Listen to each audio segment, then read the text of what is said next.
Hello and welcome to How to Play Qwixx X-Change, a game for any number of players. This game is pretty much like regular Qwixx, so if you're familiar with the concepts of regular Qwixx, you'll understand this game pretty well. I tried to buy it and get it shipped to the United States, and unfortunately there is no possible way of doing that. So legitimate purchase of this game is impossible, which I'm more than willing to pay. It's just some sheets and the dice you pretty much already have. If you own Qwixx, you own this game, but you just need the sheets. And they only ship to 3 different countries, all 3 of which speak German, I believe, and not to the United States. There's 2 different sheets on here. They're basically the same as standard Qwixx, except they'll have some fractions on the bottom.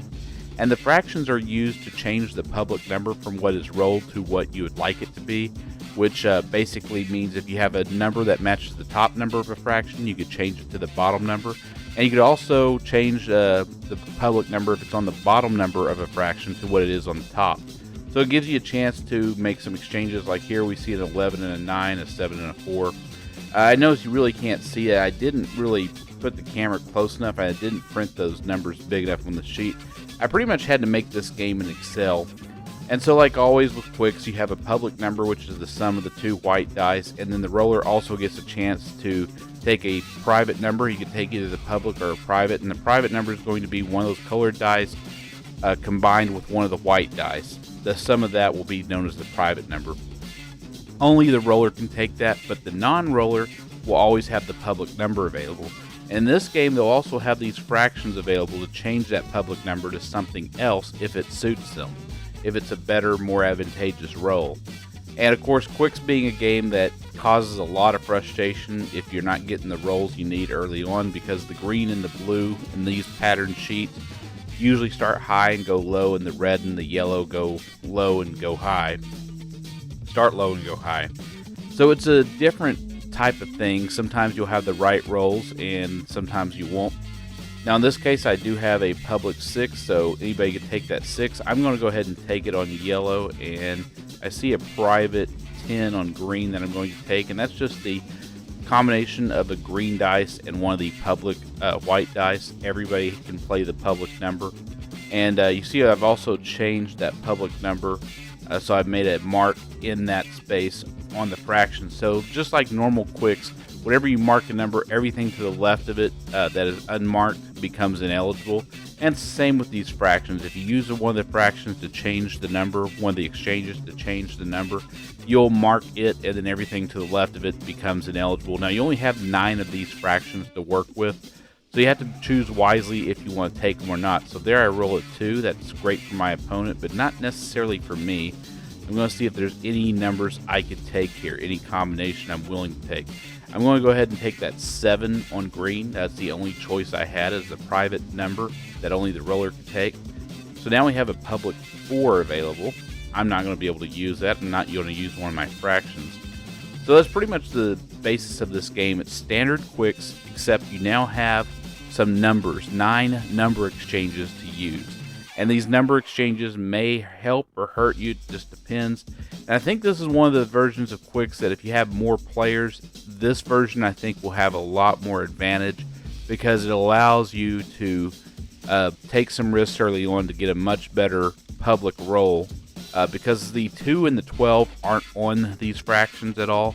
I probably need to show a better sheet to give you an example, but there's a sheet example on BoardGameGeek.com. So if you want to really look up this sheet so you can make your own sheet, which is what I recommend in this case, either do it on Microsoft Excel like I did, or MS Paint, or even better, get your Crayolas and rulers out and go ahead and make your own sheet using the picture on Board Game Geek as a guide. You pretty much can do this. You don't really need a printer to play Qwixx with a free sheet.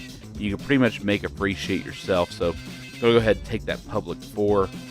Let's see, is there anything else?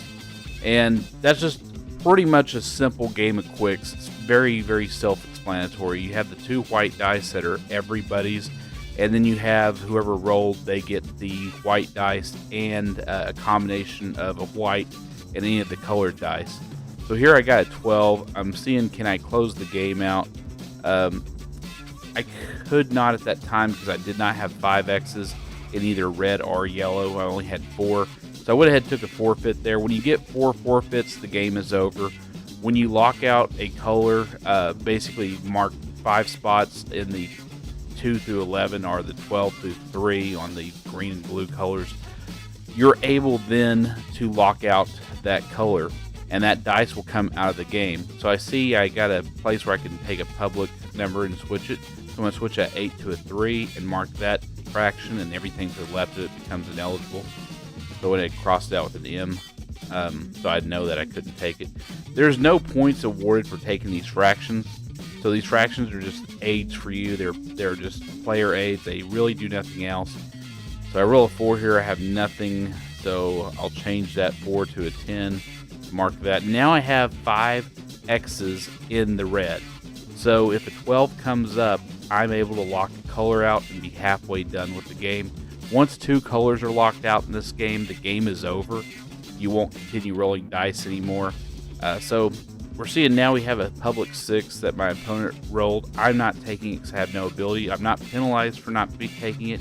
You only get penalized when it's your roll of the dice and you have nothing. So I rolled now. I have a public 12 and I also have a private 12. So this is going to pretty much end the game. So I'm going to go ahead and take the 12 on red. Now my opponent's going to do the same because it's a public number. They can use that. And then we're going to score for red. The red dice goes out. For whatever reason, I decided not to take the 12 on yellow. Not sure why I didn't do that. I had that ability to, but oh, I know why. Because I hadn't had 5 X's in yellow yet. So I could not lock yellow out until I have 5 X's. So that's what keeps the game going. So now we see a public 7, which I can't take. And I'm seeing, do I have any? I have a 10 I can take on private yellow. So the red's out of the game, and I've scored the red already. So now let's see, we roll a 9. I can't use that. I have no fractions that are left, so I'm out of fractions. I now need to get 11, 2, or 3. There's a public 4. I'll take a second forfeit. And let's see, now we roll a public 8. I can't take that, so I'm out of fractions as well. And let's see what I get this roll. Okay, I got a 10, and I got the private 12. So this will end the game here at this point. We have a private 12, so I'll go ahead and score the yellow. It's 36 points. We add everything else together, subtract 5 points for each forfeit, and we do some basic arithmetic. If I got it wrong, you can make fun of me in the comments. That's fine. I'm pretty bad at arithmetic sometimes. I might have made a simple error there, so go ahead and double check my math, but it appears that I've won. And so, like always, you actually want to play this game in public, and you want to find an opponent because you don't have any friends. Come to our subreddit, Card Game Meetups. Post your city in a public place within your city that you would like to meet up and play some cards or dice or dominoes, whatever you want to play. Just explain it there. You'll find that link in the show more in the description. So look in the description, you'll find that, as well as links to other YouTube channels that I enjoy, as well as a link to a Discord channel where you talk about card games, dice games, and domino games all day, every day. It's a fun place, and we'd love to have you there. So do call up your friends, let them know you'd like to play some cards. They might say yes, and they might say no, and you never know what they might say. But it's important for you to call your friends if you have any to see if they'd like to play some cards sometime. Do like, subscribe, and share these videos with other people you know like playing card games. And if we have a poll in our community tab, please vote in it. I'd like to thank today's musicians, and I'll see all of you next video.